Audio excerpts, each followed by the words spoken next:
শ্রীমদ্ ভাগবতে বলা হয়েছে যে এই মানব জীবন হচ্ছে অত্যন্ত দুর্লভ। দুর্লভ মানে যা সহজে লাভ করা যায় না, যা লাভ করা অত্যন্ত কঠিন। শ্রীমদ্ ভাগবতে বলা হয়েছে নৃদেহ মাদ্যম সুলভম সুদুর্লভম। এই নৃদেহ, এই মানব দেহ লাভ করাটা অত্যন্ত কঠিন ব্যাপার, অত্যন্ত দুর্লভ। শুধু দুর্লভ না, সুদুর্লভ। এটা বহু সম্ভাবনাতে, অনেক অনেক সম্ভাবনার পরেই এই মানব জীবন লাভ করা যায়। কত সম্ভাবনা! একটা কোম্পানিতে যদি 100টা পোস্ট থাকে, সবচেয়ে নিচের পোস্ট হচ্ছে অফিসের ক্লার্ক, আর সবার উপরে পোস্ট হচ্ছে চিফ এক্সিকিউটিভ অফিসার। তো এখন যে সবচেয়ে নিচে আছে তার পক্ষে সর্বোচ্চ পোস্টে যাওয়া সম্ভব না। যদি প্রতি বছরও তার পদোন্নতি হয়, তারপর তার 100 বছর লেগে যাবে। তারপরে যদি সেই প্রতি বছর তার প্রমোশন হয়, তো পৌঁছাতেও তার ওখানে কতগুলো সম্ভাবনার পর এই পোস্ট তাকে পেতে হবে। 99টা সম্ভাবনার পর তারপর তাকে 100 নম্বর পোস্টে উন্নীত হতে হবে। তো একই রকম ভাবে তো 100 নম্বর পোস্টে যদি তার পক্ষে অত্যন্ত কঠিন, দুরূহ, অকল্পনীয় হয়, তাহলে এই মানব জীবনটা হচ্ছে 84 লক্ষ নম্বর পোস্ট।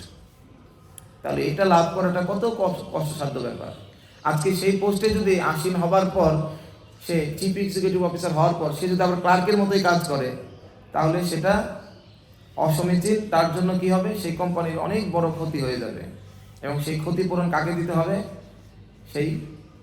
সেই পদাসিক্ত ব্যক্তিকে দিতে হবে। একই রকম ভাবে এই মানব জীবন হচ্ছে সবচেয়ে গুরুত্বপূর্ণ পোস্ট, 84 লক্ষ নম্বর পোস্ট। এই পোস্ট পাওয়ার পরেও যদি আমরা সেই অফিসের ক্লার্ক অর্থাৎ পশু পাখির মতো যদি নিম্নতর জনির মতো আচরণ করি, তাহলে সেটা অনেক বড় একটা ক্ষতি হয়ে যাবে, সেটা অপূরণীয় ক্ষতি। আর সেই ক্ষতির মাসুল কাকে গুনতে হবে? আমাদেরকে গুনতে হবে। তো সেই জন্য এই মানব জীবনকে বলা হচ্ছে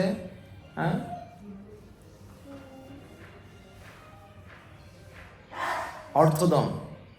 এটা হচ্ছে অত্যন্ত অর্থপূর্ণ, কারণ এর মাধ্যমে পরমার্থ সাধন করা যায়। জীবনের পরম অর্থ মানে কি?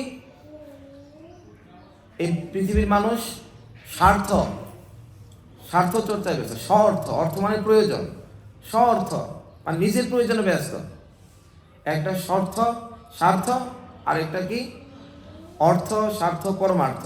পরমার্থ মানে জীবের পরম স্বার্থ, সর্বশ্রেষ্ঠ স্বার্থ যেখানে নিহিত আছে, সেটা হচ্ছে কৃষ্ণ প্রাপ্তির মাধ্যমে। তো সেই জন্য এই বাদ বাকি যে জীবনগুলো, সেই জীবনগুলোতে পরমার্থ, সেই মোক্ষ প্রাপ্তি, কৃষ্ণ প্রাপ্তি সম্ভব না, ভগবানকে পাওয়া সম্ভব না। কিন্তু একমাত্র এই মানব জীবনকেই সেই জীবন, যে জীবনে এই পরমার্থ সাধন করা, লাভ করা সম্ভব হয়। তো সেই জন্য কি করে সেটা লাভ করতে পারবো? যদি কেউ একবার সেই মানব জীবন লাভ করতে পারে, তাহলে কি করা উচিত? নিদেহ মাধ্যম সুলভম সুদুর্লভম। এই মানব জীবন হচ্ছে প্লবম সুকল্পম, সেই ভগবানের ধাম পৌঁছে যাওয়ার জন্য উপযুক্ত একটা নৌকা। এখন এই নৌকাতে উঠে বসলে হবে না। খুব ভাগ্য করে একবার নৌকাতে উঠে পড়েছি, কিন্তু সেই নৌকাতে উঠার পরে একজন যোগ্য, একজন কর্ণধার লাগবে। সেটাকে গুরু কর্ণধারম, শ্রীগুরু, একজন সদ্গুরু হচ্ছেন সেই নৌকার কর্ণধার।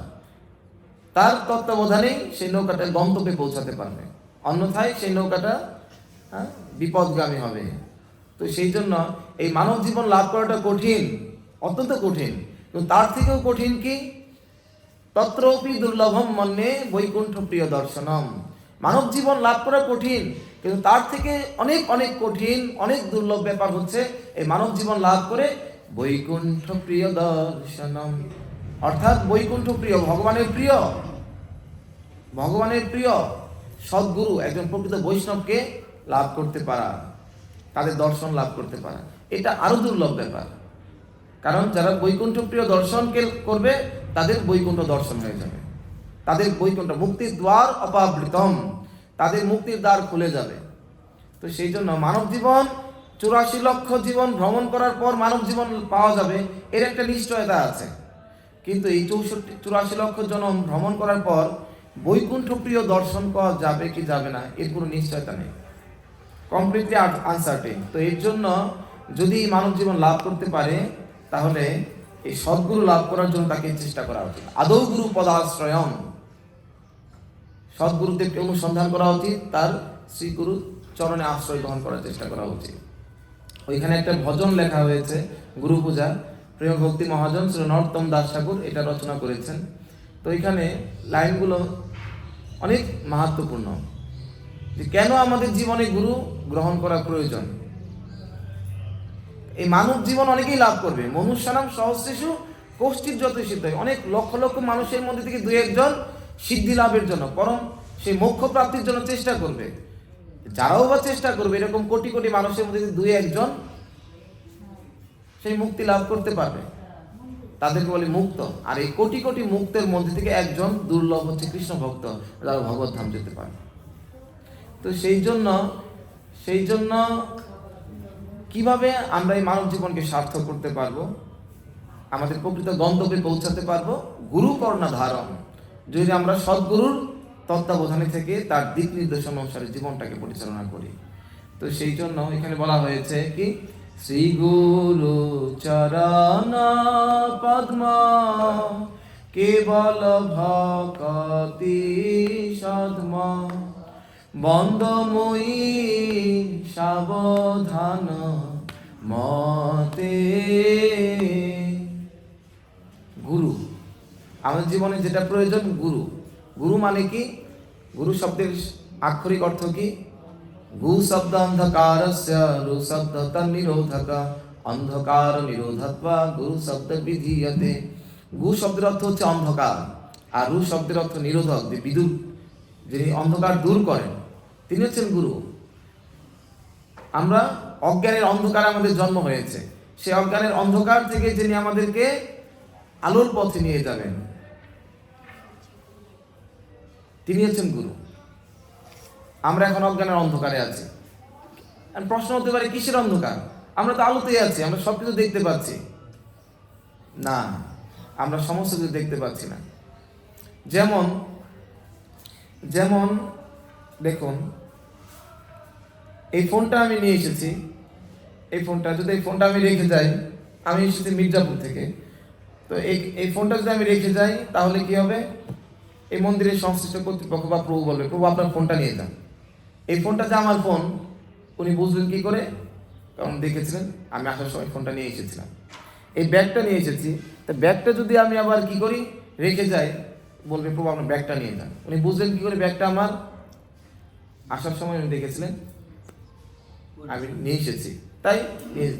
কিন্তু এখন যদি আমি এখান থেকে এই সাউন্ড বক্সটা নিতে চাই, আমাকে নিয়ে যেতে দেওয়া হবে না। কেন নিতে দেবে না? কারণ এটা আমার না। এটা আমার না কেন? কারণ আমি আসার সময় নিয়ে আসিনি, এটা এখানেই ছিল। এই ফোনটা আমি নিয়ে এসেছি, তো এইটা আমার। তাহলে কোনটা আমার? যেটা আমি নিয়ে এসেছি, আর সেটাই আমি নিতে পারবো। যেটা নিয়ে আসিনি সেটা আমার না, আর সেটা নিতেও পারবো না। এই বইটা আমি নিয়ে আসিনি, তাই এটা আমার না। তাহলে আমার কোনটা? যেটা আমি নিয়ে এসেছি। এই পৃথিবীতে আসার সময় আমরা কে কে কি কি নিয়ে এসেছি? হাতে করে কিছু নিয়ে এসেছি? কিছু নিয়ে এসেছি? তাহলে কোনো কিছু তো আমার না। তাহলে আমি বলছি কেন আমার? যেহেতু আমি নিয়ে আসিনি, তাই আমি নিতেও পারি না। মৃত্যুর সময় কেউ নিতে পারে? মৃত্যুর পরে না, কেউ নিতে পারে না। আমরা দেখতে পাচ্ছি এই লোকটা কিচ্ছু নিয়ে আসেনি, তাই যাওয়ার সময় কেউ নিতেও পারে না। তার মানে এগুলো কারো, কোনো কিছুই আমাদের না, তারপরে আমরা আমাদের বলে দাবি করছি। তার মানে কি? এর মালিকটাকে আমরা দেখতে পাচ্ছি না। এর প্রকৃত মালিককে আমরা তো দেখতে পাচ্ছি না, তার জন্য আমার বলছি। মালিক দেখতে পাচ্ছি না, একটা ফোন পরে আছে, এদিক ওদিক মালিক নাই, তখনই আমি হাতে নিয়ে বলছি আমার।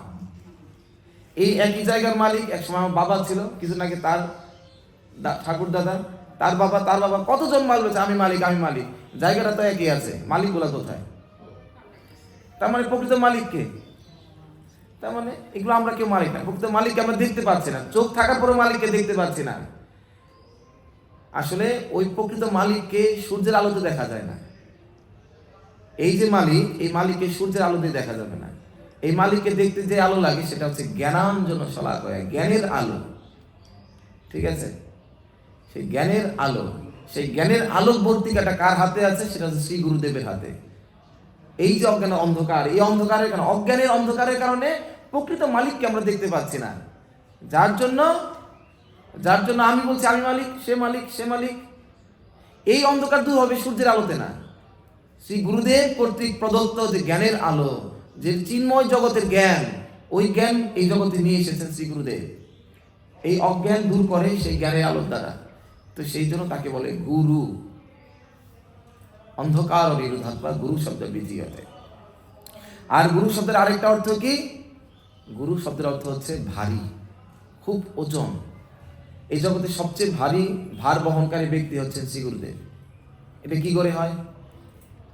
আমি তো 50, 60, 70 বছরের একটা বোঝা নিতে পারি, শিলা প্রভুপাদ কি তা নিতে পারবেন? এই বৃদ্ধ বয়সের লোকটা, তাহলে ওনাকে ভার বহনকারী বলা হচ্ছে কেন? এই পৃথিবীতে সবচেয়ে ভারী কি? এই পৃথিবীতে সবচেয়ে ভার কে বহন করে? এই ধরিত্রী, ধরিত্রী মাতা। ধরিত্রী মাতা সমস্ত ভার বহন করছেন।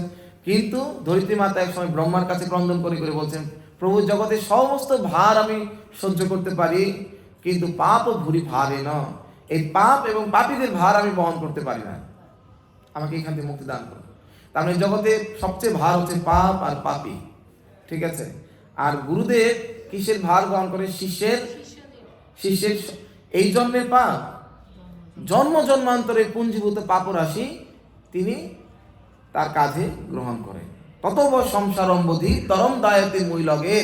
যখন কোনো শিষ্য তার চরণে আত্মসমর্পণ করে, তখন তার এই সংসার সমুদ্র থেকে পাড়ি দেওয়ার জন্য যত পাপ আছে সেই পাপের বোঝা তিনি তার কাঁধে তিনি বহন করেন। তাই তাকে তিনি হচ্ছেন গুরুদেব। তাহলে চিন্তা করুন, কত এক জন্মের বোঝা না, যে বোঝা স্বয়ং ধরিত্রী দেবী সহ্য করতে পারেন না, সেই বোঝা কার কাঁধে গ্রহণ করেন? শ্রী গুরুদেব। এক জীবনে পাপ না, জন্ম জন্মান্তরে পাপের বোঝা এই ব্যক্তিরা গ্রহণ করেন। কত দূর নিয়ে যাবেন? 1 মাইল, 2 মাইল, 3 মাইল না। যতক্ষণ পর্যন্ত শিষ্য এই জগৎ থেকে ভগবানের ধামে না যেতে পারবেন গুরুদেব, ততক্ষণ পর্যন্ত এই জগৎ ছেড়ে যাবেন না। তার মানে ভগবত ধাম যাওয়ার আগ পর্যন্ত এই বোঝা গুরুদেব তার কাঁধে তিনি গ্রহণ করেন। এত বড় ভার যিনি গ্রহণ করার জন্য প্রস্তুত, তিনি হচ্ছেন শ্রী গুরুদেব। তো সেই জন্য এই মানব জীবন লাভ করে আমাদেরকে গুরু অনুসন্ধান করা উচিত। এর জন্য গুরুকে, গুরুর আগে একটা শব্দ লিখেছে, এখানে একটা অক্ষর লিখেছে শ্রী গুরু। গুরুকে বলা হচ্ছে শ্রী। শ্রী বলা হচ্ছে কেন? শ্রী শব্দের অর্থ কি? শ্রী শব্দের অর্থ সুন্দর। গুরুদেবের চেহারা কি সুন্দর? শিল প্রভুপাদের চেহারা কি খুব সুন্দর? এই জগতে শিল প্রভুপাদের থেকে অনেক সুন্দর ব্যক্তি আছে, শিল প্রভুপাদ এরকম সুদর্শন ছিলেন না, তারপরেও কেন তাকে শ্রী বলা হচ্ছে? কারণ কারণ আসলে আমরা অনেক সময় বলি চেহারা দেখলে সুন্দর, হৃদয়টা সুন্দর না। শ্রীকৃষ্ণ যেমন বলি, কৃষ্ণের আগে যেমন শ্রীকৃষ্ণ বলে, তার এই শ্রীটা আমার রাধার নাম। সেটাতে আমরা আসছি তো। সেটা বলছি তো। শ্রীকৃষ্ণের আগে শ্রী বসানো সেটা ঠিক আছে, কারণ কৃষ্ণের রূপ অনেক সুন্দর, কিন্তু গুরুদেবের রূপ ওই রকম তো সুন্দর কিছু না। তারপরেও আসলে আমরা কি বলি যে আসলে চেহারা সুন্দর লোকেবে, তার হৃদয়টা সুন্দর না। আসলে সে সুন্দর না, তার মানে আসল সৌন্দর্য তার মুখের সৌন্দর্য না, তার হৃদয় সৌন্দর্য। এখন গুরুদেব তার হৃদয়ে কাকে ধারণ করেন? এই জগতের সর্বশ্রেষ্ঠ তোমারও হৃদয়ে সদা গোবিন্দ বিশ্রাম, কৃষ্ণকে তার হৃদয়ে ধারণ করেন। তার জন্য গুরুদেবকে বলা হচ্ছে শ্রী, কারণ গুরুদেব তার হৃদয়ে সবচেয়ে সুন্দর ব্যক্তিকে ধারণ করেন। শ্রী গুরু চরণপদ্ম। আর শ্রী শব্দের আরেকটা অর্থ হচ্ছে লক্ষ্মী বা রাধারানী। এই গুরুদেব হচ্ছে শ্রীমতী লক্ষ্মী বা রাধারানীর হচ্ছেন নিজজন। এই যে কৃষ্ণ প্রেম ছাড়া কেউ গোলকে যেতে পারবে না। এই জগতের সমস্ত কিছুর মালিক কৃষ্ণ, কিন্তু একটা জিনিসের মালিক কৃষ্ণ নিজে নন, সেটা হচ্ছে কি? কৃষ্ণ প্রেম। সমস্ত কিছুর মালিক কৃষ্ণ হলেও কৃষ্ণ প্রেমের মালিক কৃষ্ণ নন। কৃষ্ণের সমস্ত কিছু আছে, শুধু একটা জিনিস নেই, সেটা কৃষ্ণ প্রেম। সেটার মালিক হচ্ছেন কে? শ্রীমতী রাধা ঠাকুরানী, ঠিক আছে? তো কৃষ্ণ ভাবছেন এই জগতে সমস্ত আনন্দ পাওয়ার পরেও তারপরে মনে হচ্ছে আমার থেকে রাধারানী মনে হয় আরো বেশি আনন্দে আছে। কি কোন সুখ তাকে আমার থেকে বেশি আনন্দ প্রদান করে? কিসের জন্য?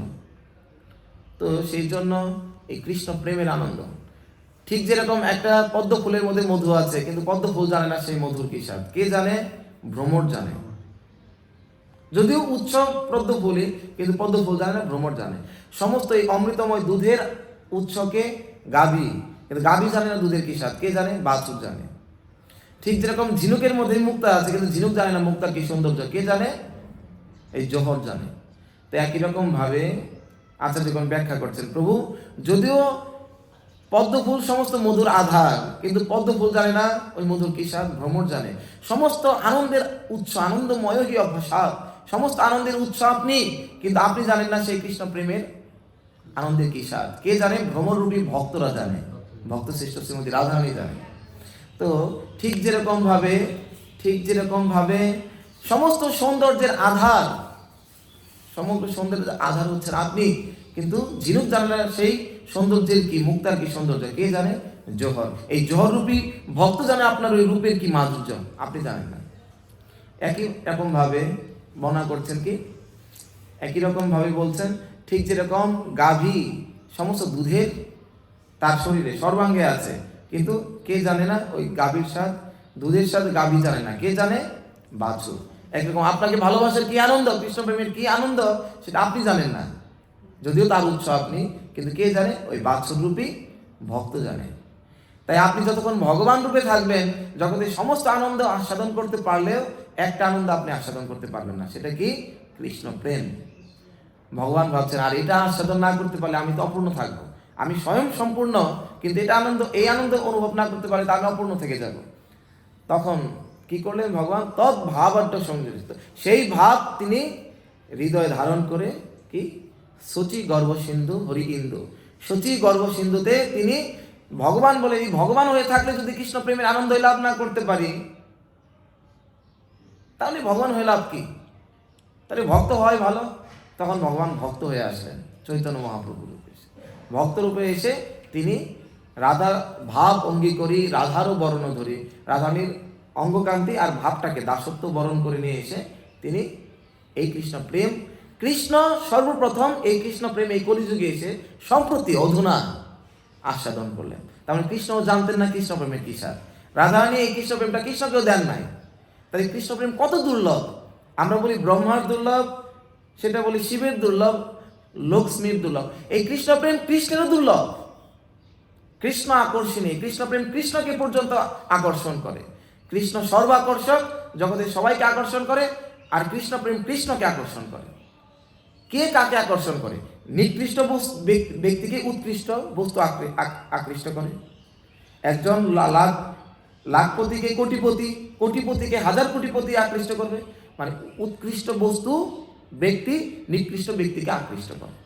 তাহলে সবচেয়ে জগতের উৎকৃষ্ট কে? কৃষ্ণ, তাই তিনি সবাইকে আকৃষ্ট করেন, আকর্ষণ করেন। কিন্তু কৃষ্ণের থেকেও তার এই জগতে উৎকৃষ্ট, তার সমান বা তার থেকে শ্রেষ্ঠ কেউ নেই, অসমর্থ। কিন্তু কৃষ্ণকেও আকর্ষণ করে এই কৃষ্ণ প্রেম, যার জন্য কৃষ্ণকে পর্যন্ত, এটা কার মধ্যে ছিল? মা যশোদার মধ্যে ছিল, তাই কৃষ্ণকে বেঁধে ফেলেছিলেন, নিয়ন্ত্রণ করে ফেলেছেন, কৃষ্ণকে ভর্ৎসনা করছে। গোপিকাদের মধ্যে ছিল, কৃষ্ণকে বকা দিচ্ছে, প্রিয়া যদি মান করি করে ভর্ষণ, বেদস্তুতি হইতেও সে হরে মন মন।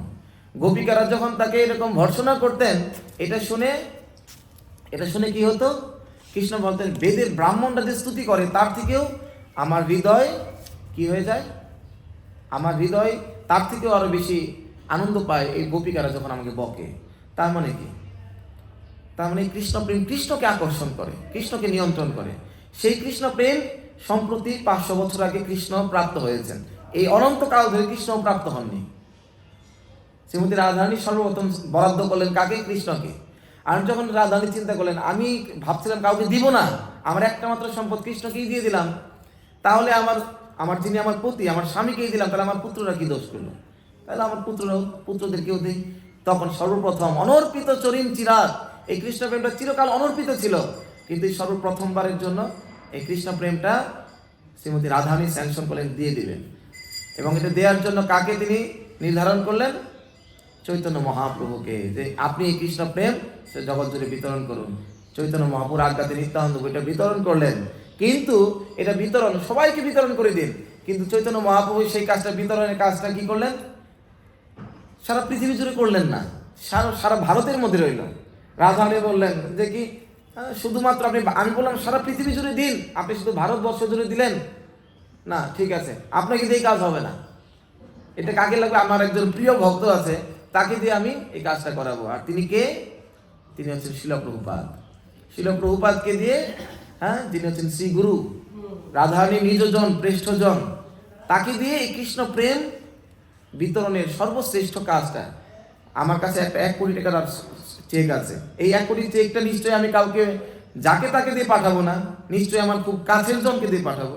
এই জগতের সর্বশ্রেষ্ঠ সম্পদ কৃষ্ণ প্রেম রাধারানী বিতরণ করছেন, যাকে তাকে দিয়ে বিতরণ করছেন না, তার নিজের কাছের জনকে দিয়ে বিতরণ করছেন। সেটাকে রাধারানীর কাছের জন হচ্ছেন কে?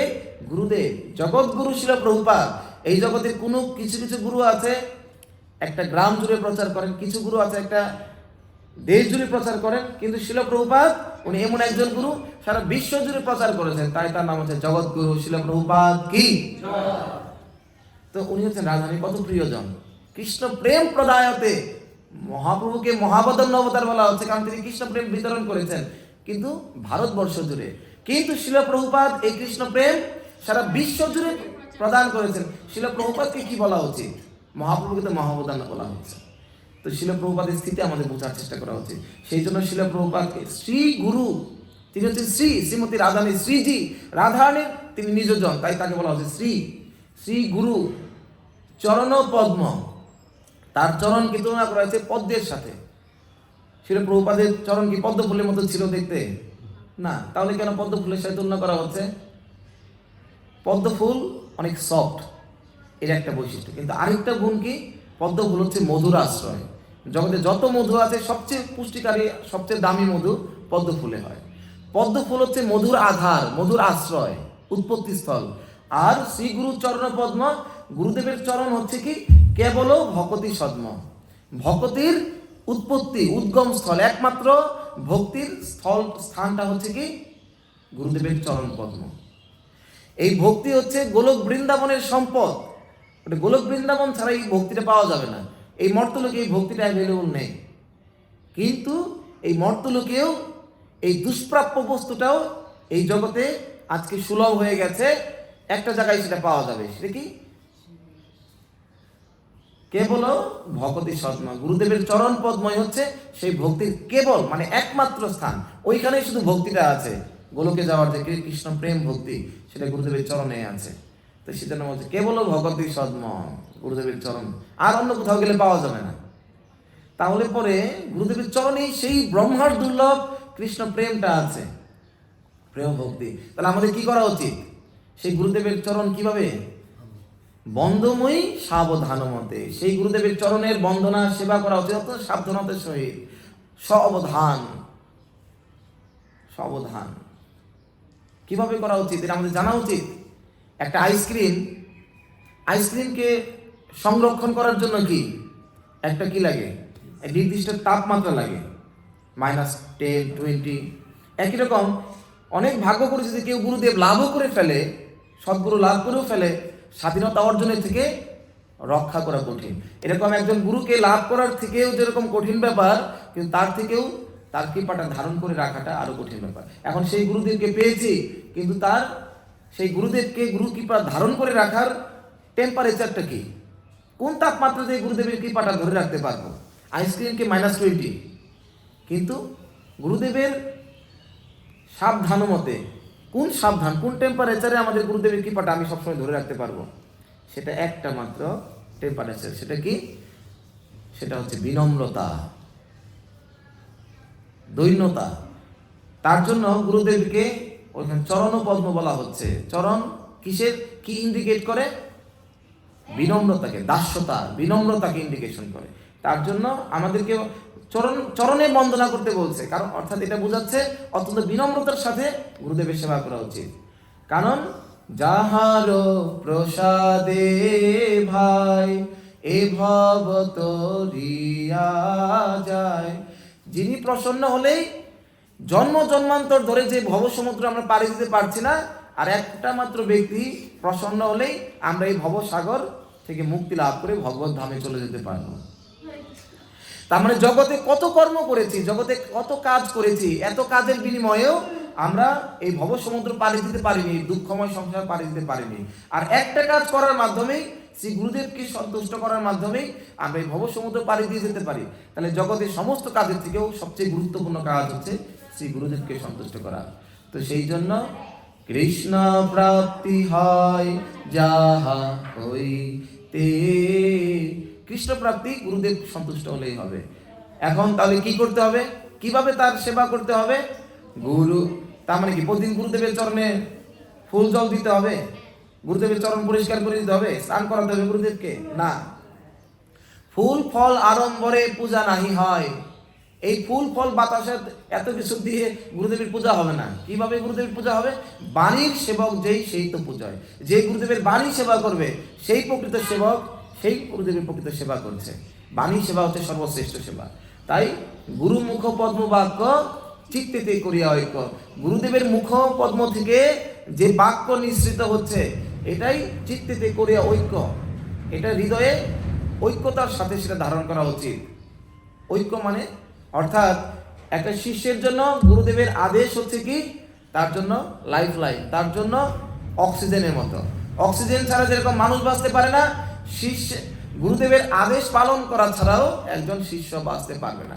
এইরকম শিষ্যই গুরুদেবের কৃপা লাভ করতে পারবে, মানব জীবন সার্থক করতে পারবে। হ্যাঁ, এখন বলছি শুধু গুরু ভক্তি থাকলেই হবে? হ্যাঁ, ওখানে তারপরে শ্লোকে তারপরে লাইনে কনফার্ম করা হচ্ছে। হ্যাঁ, শ্রী গুরু চরণের অতি এই সে উত্তম গতি, যে প্রসাদে পুরে সর্ব আশা। যদি কারো শ্রী গুরু চরণের, আমার কৃষ্ণ ভক্তি হলো না, কৃষ্ণের প্রতি ভক্তি নাই, অন্য কোনো কিছুর প্রতি ভক্তি নাই, দরকার নেই, শুধু শ্রী গুরু চরণের রতি, অপূর্ব রতি। মাধবাচার্য ব্যাখ্যা করে বলছেন অপূর্ব রতিম, শ্রী গুরুদেবের চরণে অকৃত্রিম আমার ভক্তি ভালোবাসা থাকতে হবে। গুরুদেবের চরণে ভক্তি ভালোবাসা থাকাই হচ্ছে কৃষ্ণ ভক্তির উত্তম স্তর। এটা মাধবাচার্য ব্যাখ্যা টিকাতে লিখছেন। আমার ভক্তির কোন স্তরে আছে? যে মাত্রায় আমার গুরুদেবের চরণের ভক্তি আছে, তার আদেশ পালনের প্রতি আমার নিষ্ঠা, সেই মাত্রা অনুসারে আমি ভক্তির স্তরে আমি আছি। তো সেই জন্য যে প্রসাদে পুরে স্বর্গ আশা, যিনি প্রসন্ন হলে আমার সমস্ত আশা পূর্ণ হয়ে যাবে। তো চক্ষুদান দিল যেই, জন্মে জন্মে প্রভু সেই দিব্য জ্ঞান হৃদে প্রকাশিত। যিনি আমাকে চক্ষু প্রদান করলেন, চক্ষুদান দিল যে, যিনি আমাকে চক্ষু দান করেছেন। কোন চক্ষু? জ্ঞান চক্ষু। এতক্ষণ আমি ভেবেছিলাম এগুলো মালিক হচ্ছে আমি, কিন্তু গুরুদেব দেখিয়ে দিলেন এটা মালিক তুমি না। ঈশাবাস্যমিদম সর্বম যৎকিঞ্চিৎ জগৎচাং জগত্তেন ত্যক্তেন ভুঞ্জিত মাগিত কষ্ট। এই জগতে বিশ্ব চরাচরে যা কিছু বিদ্যমান সমস্ত কিছুর মালিক হচ্ছেন পরমেশ্বর ভগবান। আমরা মালিক নই, আমরা এই জমির মালিক নই, আমরা হচ্ছে ভাড়াটিয়া। এটা কি বলছেন, আমি ভাড়াটিয়া? হ্যাঁ, এই জগতে ভাড়াটিয়া আর আমার মধ্যে পার্থক্য কি? এটা হচ্ছে জগতে যাদেরকে ভাড়াটিয়া রূপে জানি তারা স্বল্পমেয়াদী ভাড়াটিয়া, আমরা দীর্ঘমেয়াদী ভাড়াটিয়া। কেউ 3-4 বছর ভাড়া থাকে, আমরা 60-70 বছরের ভাড়া থাকছি। আমরা সবাই ভাড়াটিয়া, কিন্তু কেউ ভাড়া দিচ্ছি না। গুরুদেব আমাদের শিক্ষা দিচ্ছেন তোমরা ভাড়াটিয়া, তোমাদেরকে ভাড়া দিতে হবে। আকাশ বাতাস অক্সিজেন যা কিছু আমরা প্রাপ্ত হচ্ছে, প্রতিদিন একটা মানুষ কি কত টাকার অক্সিজেন, প্রতিদিন 3 সিলিন্ডার করে অক্সিজেন নেয় পূর্ণবয়স্ক মানুষ। প্রতি সিলিন্ডার অক্সিজেনের দাম আমি একটা আর্টিকেলে পড়েছিলাম 7-8 বছর আগে, 700 টাকা করে প্রতিদিন। তার মানে আমরা 3 সিলিন্ডার 2100 টাকা, 2000 টাকার অক্সিজেন নিচ্ছি। তার মাসে 60,000 টাকা, বছরে 7 লক্ষ। আপনার বর্তমান বয়স কত? 60, ওকে, 60-62। তার মানে আপনি 642, 4 কোটি টাকার উপরে অক্সিজেনের ঋণে আপনি ঋণী। 4 কোটি টাকার অক্সিজেন নিয়ে নিয়েছেন, তার বিনিময়ে কত টাকা বিল দিয়েছেন? কোনো বিল নাই। লাইন কেটে দেওয়ার কথা ছিল, কিন্তু ভগবান আউট অফ কজলেস মার্সি, ভগবানের অহৈতুকী করুণার ফলে সেটা করেন নাই। ভগবান সুযোগ দিয়েছেন, সুযোগে সৎ ব্যবহার করার জন্য সুযোগ দিয়েছেন, কিন্তু আমরা তার অপব্যবহার করেছি, ভগবানের বিরুদ্ধে আচরণ করেছি। তো এর জন্য আমাদেরকে গুরুদেব এই ভুলটাকে কারেকশন করাতে এসেছেন। এই প্রকৃত মালিক ভগবান। তোমার দেহ ধারণ করার জন্য যতটুকু দরকার ততটুকু, যত কিঞ্চ, বাদ বাকি সবকিছু ভগবানের জন্য। আর আমরা কি করছি? আমরা সবকিছু ভোগ করে, যদি কিছু থাকে তার জন্য পরে ভগবান। সত্যযুগে মানুষ কি করতো? যা উপার্জন করতো সব ভগবানকে দিত। একটা বৃত্ত করে উপর দিয়ে ঢেল দিত, ঢেল দেওয়ার পরে বৃত্তের বাইরে 2-1 যা টাকা থাকতো ওই টাকা নিজে রাখতো, আর বাদ বাকি ভিতরে যা পড়তো সব ভগবানকে দিত। কিন্তু যখন ত্রেতা যুগ আসলো, আর বৃত্ত না, বৃত্ত অর্ধেক করে ফেললো। বৃত্ত অর্ধেক করে, বৃত্তের এই পাশে যা, ভগবানের এই পাশে যা। আর যখন দাপর যুগ আসলো, তখন কি বৃত্তটা কি হলো?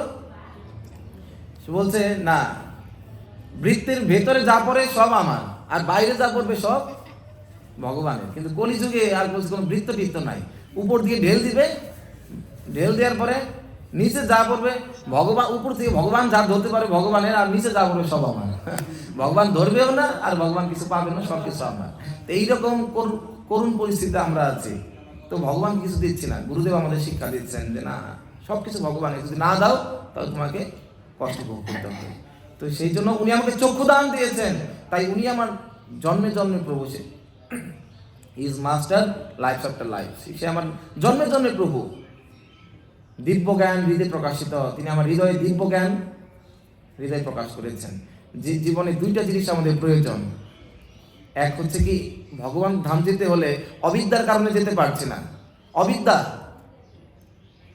অবিদ্যা দূর হলেই, অন্ধকার দূর হলেই আলো আসবে, অবিদ্যা দূর হলেই প্রকৃত বিদ্যা কৃষ্ণ প্রেম লাভ করতে পারবো। তো সেই জন্য গুরুদেব সন্তুষ্ট হলে কি হবে?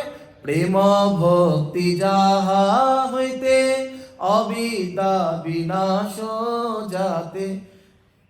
প্রেম ভক্তি গুরুদেব সন্তুষ্ট হলে লাভ হবে, আর অবিদ্যাও বিনাশ প্রাপ্ত হবে গুরুদেবের সন্তুষ্টি থেকে। এটা বানিয়ে ঠাকুর মহাশয় বলছে, আমি বানিয়ে বানিয়ে বলছি না। বেদে গায় যাহার চরিতা, স্বয়ং বেদ এই কথা বলছে, বেদে গায় যাহার চরিত।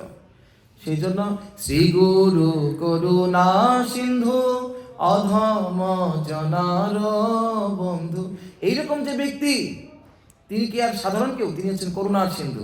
কৃষ্ণ করুণার সিন্ধু, গুরুদেব করুণার সিন্ধু। দুই করুণার সিন্ধুর মধ্যে পার্থক্য কি? কৃষ্ণ কার বন্ধু? কৃষ্ণ হচ্ছে ভক্ত বৎসল। তিনি এই জগতে আসেন পরিত্রাণায় সাধুনাম, সাধুদেরকে উদ্ধার করার জন্য। যারা সাধু না তাদেরকে উদ্ধার করেন না। তিনি সাধুজনার বন্ধু। কিন্তু গুরুদেব কার বন্ধু? গুরুদেব করুণা সিন্ধু, তিনি কি অধম জনার বন্ধু।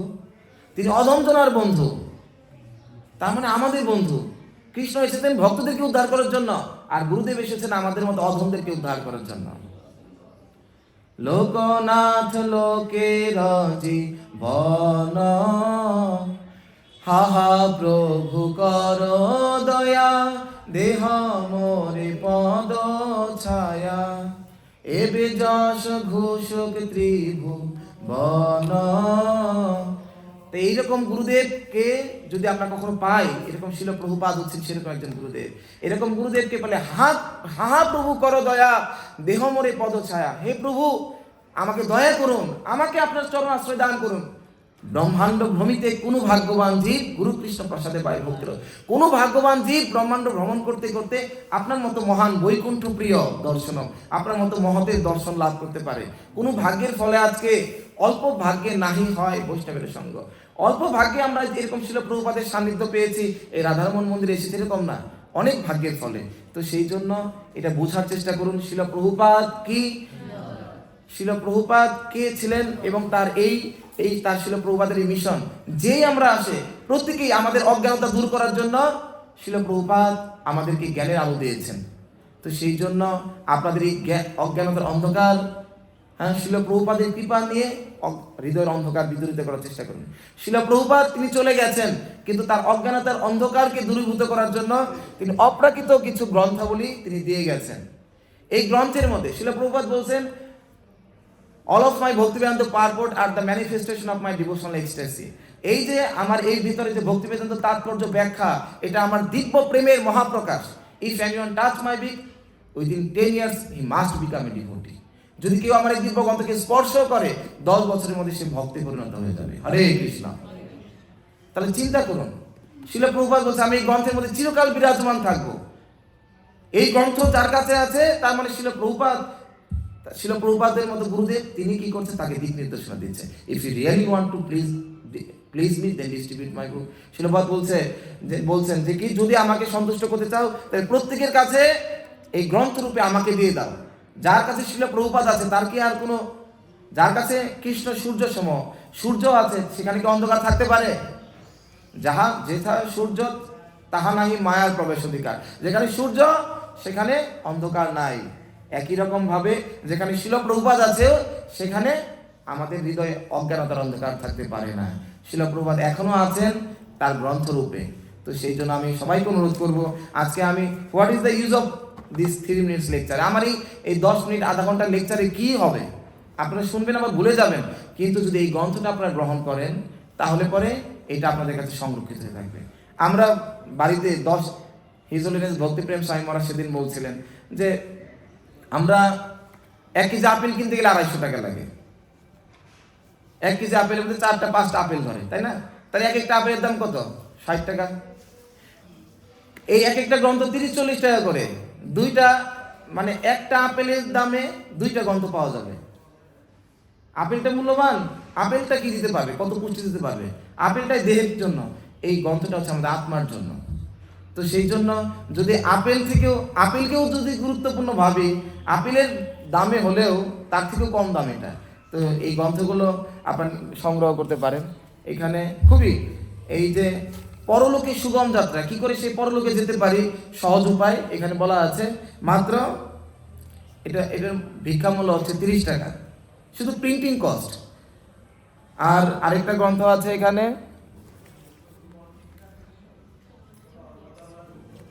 গৌরাঙ্গ, সেটা হচ্ছে 100 টাকা। আর এখানে আছে ভগবত গীতা আছে, গীতা মূল্য সম্ভবত 500 নাকি।